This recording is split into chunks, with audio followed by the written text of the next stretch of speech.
Hello students, पिछले lecture में हम लोगों ने हाइब्रिडाइजेशन को फाइंड आउट करना सीखा।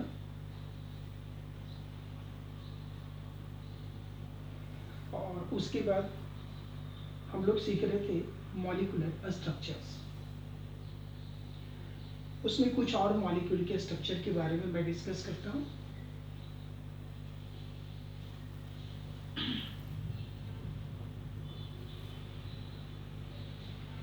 हम लोगों ने लास्ट क्लास में डिफरेंट मॉलिक्यूल्स के डिफरेंट टाइप्स के हाइब्रिडाइजेशन और उसके शेप ज्योमेट्री के बारे में डिस्कस किया था। आज हम लोग देखते हैं एसिटिलीन की स्ट्रक्चर क्या होती है। C2H2, this one is acetylene.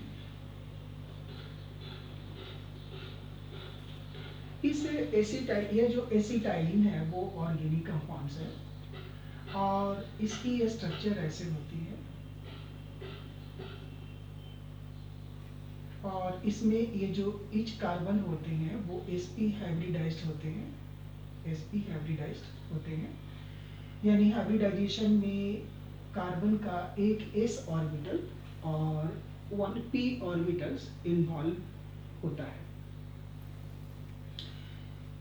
तो इसकी स्ट्रक्चर देखते हैं किस तरह से इसका मॉलिक्यूलर ये डायग्राम कैसे होता है, इसका फॉर्मेशन कैसे होता है उसको देखते हैं। तो देखिए पहले कार्बन, इसके atomic number 6, electronic configuration 1s2, 2s2 और 2p2। एक ग्राउंड स्टेट की कॉन्फ़िगरेशन है। इसे बॉक्स डायग्राम में आप इस तरह दिखा सकते हैं, 2 इलेक्ट्रॉन, 2p, इसमें 2 इलेक्ट्रॉन्स। ये ग्राउंड स्टेट की है। एक्साइटेड स्टेट में एक इलेक्ट्रॉन इसका यहाँ ट्रांसफर हो जाता है, तो उसको ऐसे दिखा सकते हैं आप, ऐसे 1 इलेक्ट्रॉन, 2 इलेक्ट्रॉन, 3 इलेक्ट्रॉन्स। और इस तरह से इसमें 4 अनपेयर्ड इलेक्ट्रॉन्स हो जाते हैं। तो इसमें ये एक्साइटेड स्टेट का है, तो इस तरह ये 4 बॉन्ड्स बना सकते हैं। लेकिन यहाँ पर इसका हाइब्रिडाइजेशन sp होता है, यानी एक s और एक p ऑर्बिटल ओवरलैपिंग में पार्टिसिपेट करता है। इसको ऐसे दिखा सकते हैं sp, और ये दो हाइब्रिड ऑर्बिटल बनाते हैं sp। और किसी एक कार्बन एटम का ये दो ऑर्बिटल्स जो होते हैं 2p orbitals, 2p orbitals remains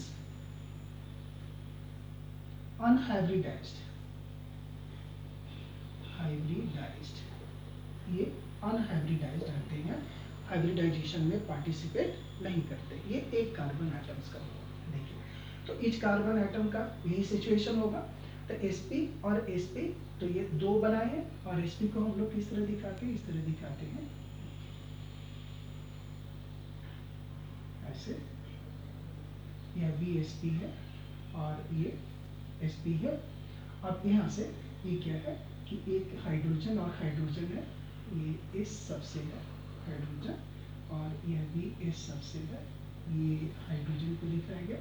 अच्छा, और ये तो सॉरी, ये एक कार्बन एटम्स का हमने दिखाया है।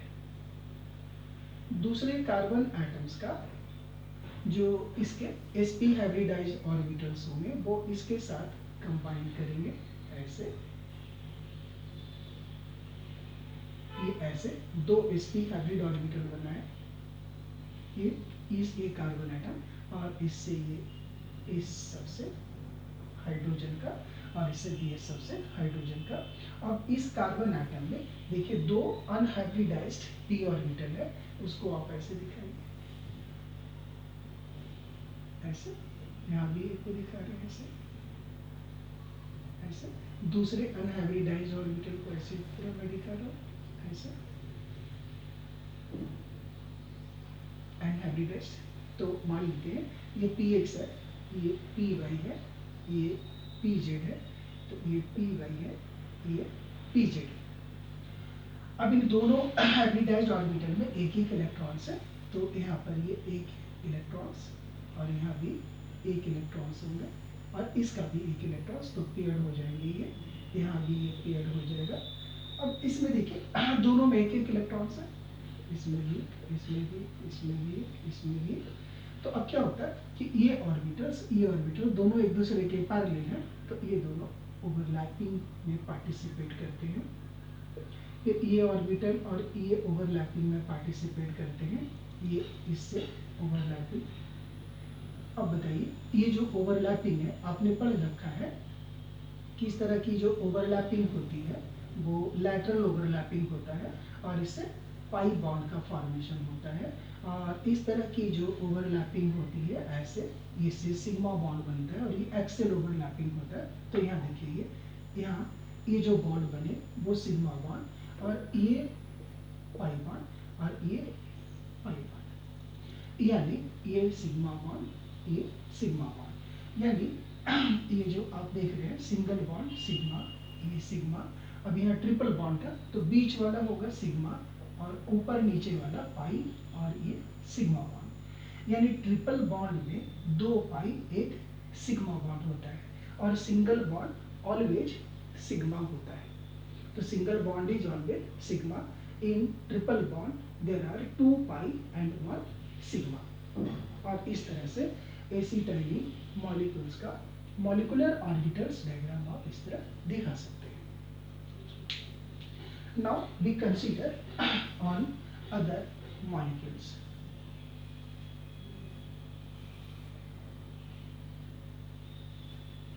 Ethylene C2H4, C2H4 ethylene. It can be represented as there are 2 bonds, double bonds in between 2 carbon atoms. Now hybridization of each carbon atoms in ethylene is sp2, sp2. Now we see about the molecular structure of this molecule. Carbon has 6 electrons. Its configuration can be written as 2p2. Its excited state configuration is represented in a box diagram like this: 1, 2, and 3. There is 2p and 2s.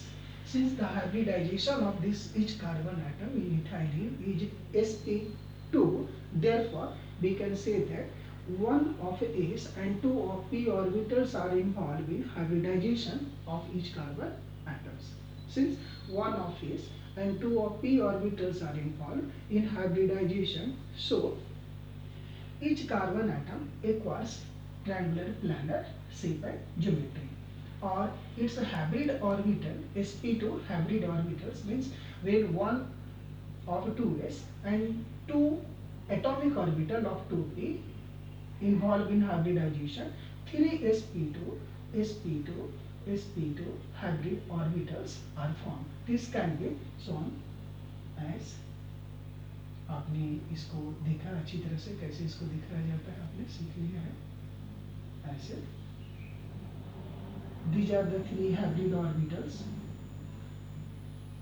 sp2, sp2, and sp2 hybrid orbitals.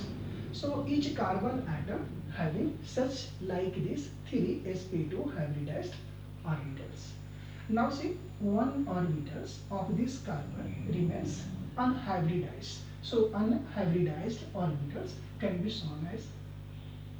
shown also. So now the molecular structure of this molecule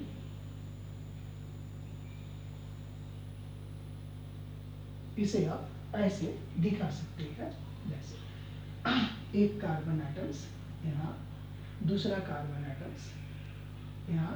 अब each carbon atom having sp2 hybridization, so there are 3 sp2 hybridized orbitals. These orbitals can be shown like this.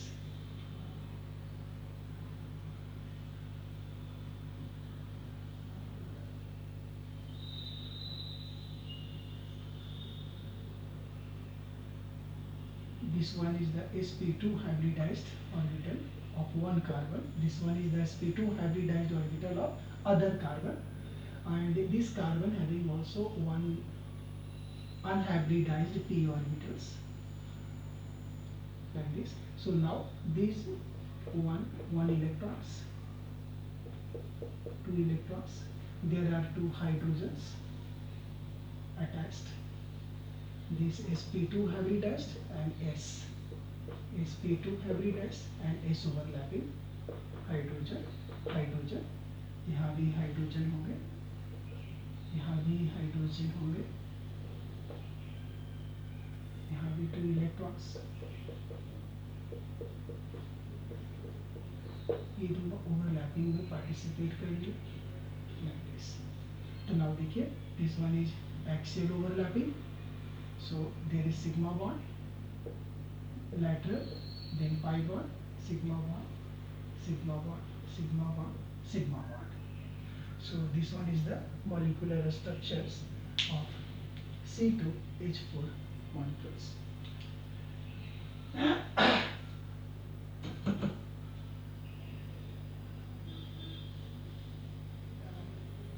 अब मैं आप लोगों को ये बताने जा रहा हूँ कि ऑर्गेनिक मॉलिक्यूल्स में किसी भी एटम्स की हाइब्रिडाइजेशन यदि आपको फाइंड आउट करना हो तो आप उसे कैसे आसानी से निकाल सकते हैं.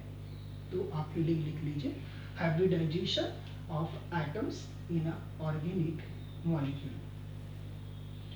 इसके लिए मैं कोई ऑर्गेनिक मॉलिक्यूल्स को लेता हूँ. तो सबसे पहले जो हाइब्रिडाइजेशन कैसे आप निकालेंगे उसको देखिए. तो हाइब्रिडाइजेशन निकालने के लिए सबसे पहले आपको ऑर्गेनिक मॉलिक्यूल्स में किसी भी एटम्स की हाइब्रिडाइजेशन को फाइंड आउट करने के लिए आपको सबसे पहले बताना total number of sigma bond plus number of lone pair of electron, lone pair of electrons. बस इन्हीं दो बातों को आपको ढूंढना है. अब जैसे मान लीजिए यदि ये टोटल 2 आते हैं तो sp होंगे, यदि 3 आते हैं तो हाइब्रिडाइजेशन sp2 होगा, यदि 4 आते हैं तो हाइब्रिडाइजेशन sp3 होंगे, यदि 5 आते हैं तो हाइब्रिडाइजेशन sp3d1 होंगे, यदि 6 आते हैं तो हाइब्रिडाइजेशन sp3d2 होंगे. ऐसा. चलिए अब कोई मैं मॉलिक्यूल लेता हूँ.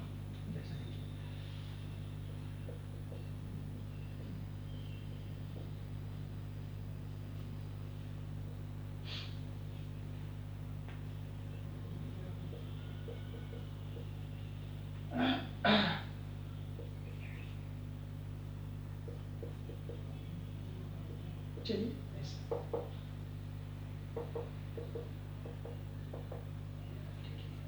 मैं इसको यहाँ देखिए, यदि मान लेते हैं हमें इसका हाइब्रिडाइजेशन आपको बताना है, तो हाइब्रिडाइजेशन निकालने के लिए क्या चाहिए हमको? Sigma bond, number of lone pair of electrons.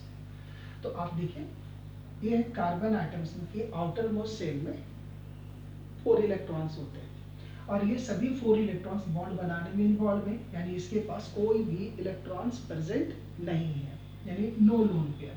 चलिए तो अब देखते हैं सिग्मा बॉन्ड कितने. तो देखिए सिग्मा बॉन्ड 1 2 3 4. क्यों? Single bond is always sigma, single bond is always sigma bond. अभी आपने देखा था, और जब डबल बॉन्ड हो, double bond has 1 sigma and 1 pi and 1 pi, and triple bond has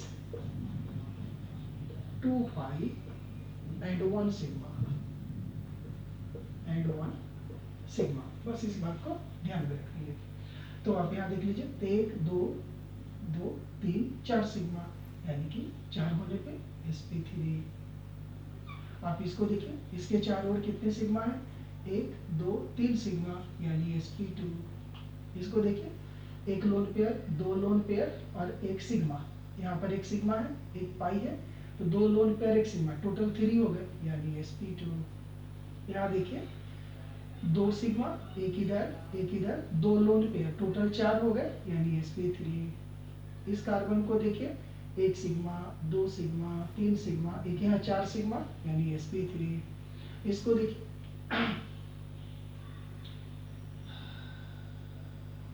ये सिग्मा। अब यहाँ देख लीजिए इसको, यहाँ एक सिग्मा, दो सिग्मा, तीन सिग्मा, एक लोन पेयर, 4 हो गए यानी sp3। बस इस तरह से आप किसी भी मॉलिक्यूल में, किसी भी ऑर्गेनिक कंपाउंड्स में, किसी एटम का हाइब्रिडाइजेशन आप सिग्मा बॉन्ड कितने हैं, कितने उसमें लोन पेयर है, ये आपको पता है तो आप निकाल सकते हैं।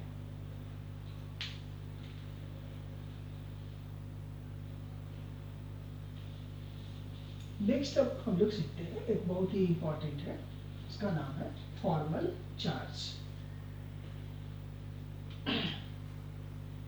Formal charge, formal charge, formal charge को शॉर्ट में ऐसे लिखेंगे।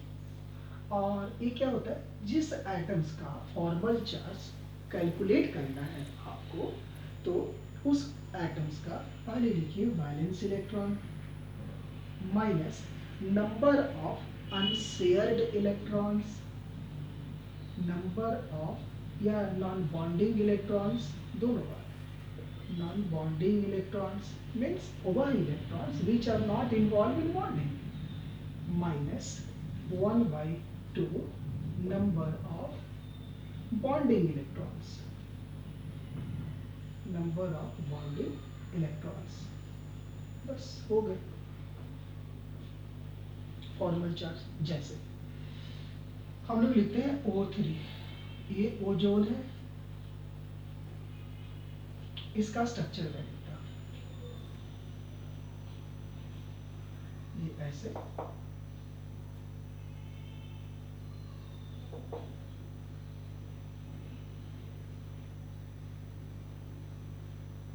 ऐसे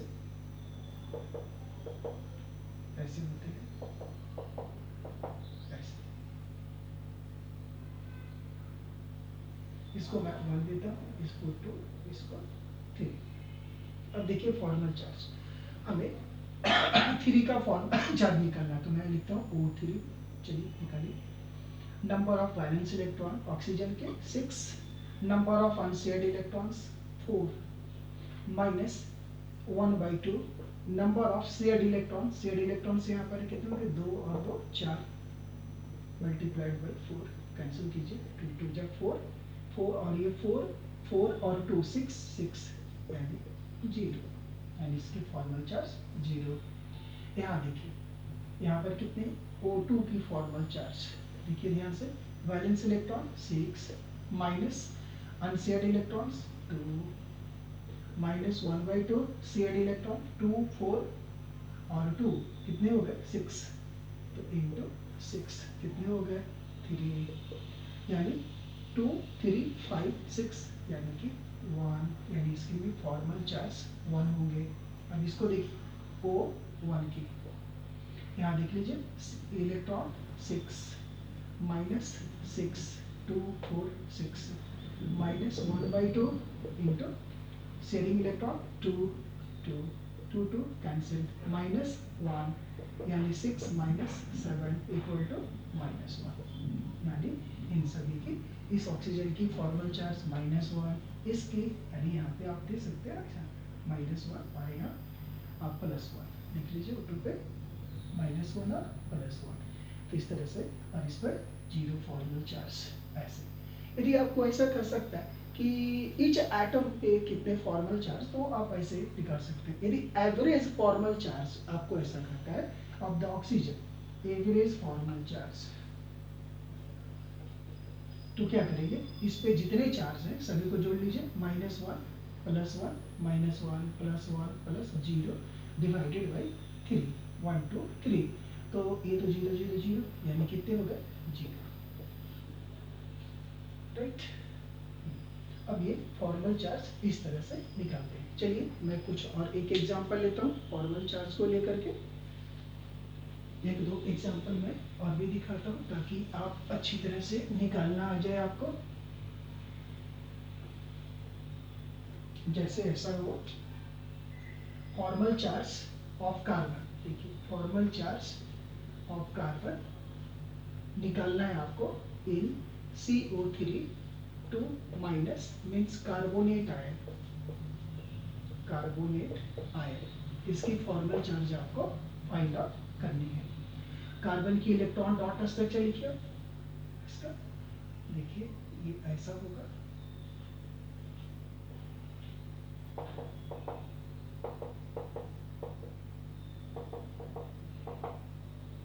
ऐसे ये -1, यहाँ -1 -1 ऐसा है। अब आप फॉर्मल चार्ज निकाल सकते हैं, किसका निकालना चाहिए, इसको 1 में मानता हूँ, इसको 2, इसको 3, लेकिन आपको यह निकालना है क्या, कार्बन का, तो कार्बन का आप निकाल लीजिए। Formal charge of carbon equal to, तो कार्बन का आप निकालेंगे, valence electron 4, number of unshared electron 0, -1/2, number of shared electron 2, 4, 6, 8, cancel कीजिए, 4, 4 माइनस, यहाँ 2, 4 -2 यहाँ से चला जाएगा, इक्वल टू प्लस, ओ सॉरी यहाँ तो 4 आ गया ना, तो 4 - 4 0, यानी इसकी फॉर्मल चार्ज कार्बन की 0 होगी, 0 फॉर्मल चार्ज। इस तरह से आप किसी भी मॉलिक्यूल में किसी भी एटम्स का आप फॉर्मल चार्ज फाइंड आउट कर सकते हैं। चलिए वन मोर एग्जांपल देखते हैं, जैसे formal charge of phosphorus in PO4 minus, PO4 3 minus, phosphorus central atom है, आप लिख लीजिए 4 ऑक्सीजन, 1 2 3 4, 3 माइनस है, 1 2 3, एक बॉन्ड यहाँ बना दीजिए, यहाँ डबल बॉन्ड, यहाँ 2 2 4, यहाँ 2 4 6, यहाँ 2 4 6, 2 4 6।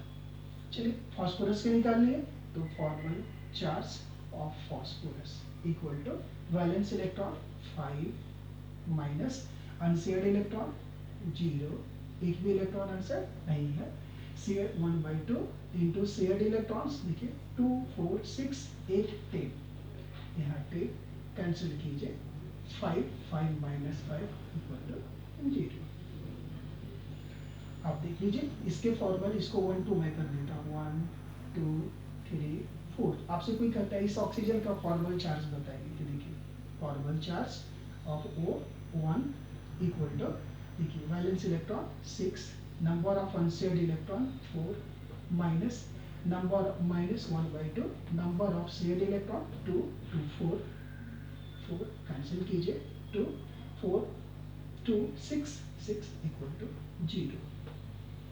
O2 का आ जाइए, फॉर्मल चार्ज ऑफ O2 देख लीजिए, इसमें valence electron 6 minus unshared, sorry valence electron 6, unshared electron 2 4 6, -1/2, number of shared electrons 2, cancel हो गया, यानी 6 माइनस -6 -1 -7 6, यानी -1, देखिए ना -1 चार्ज है ना।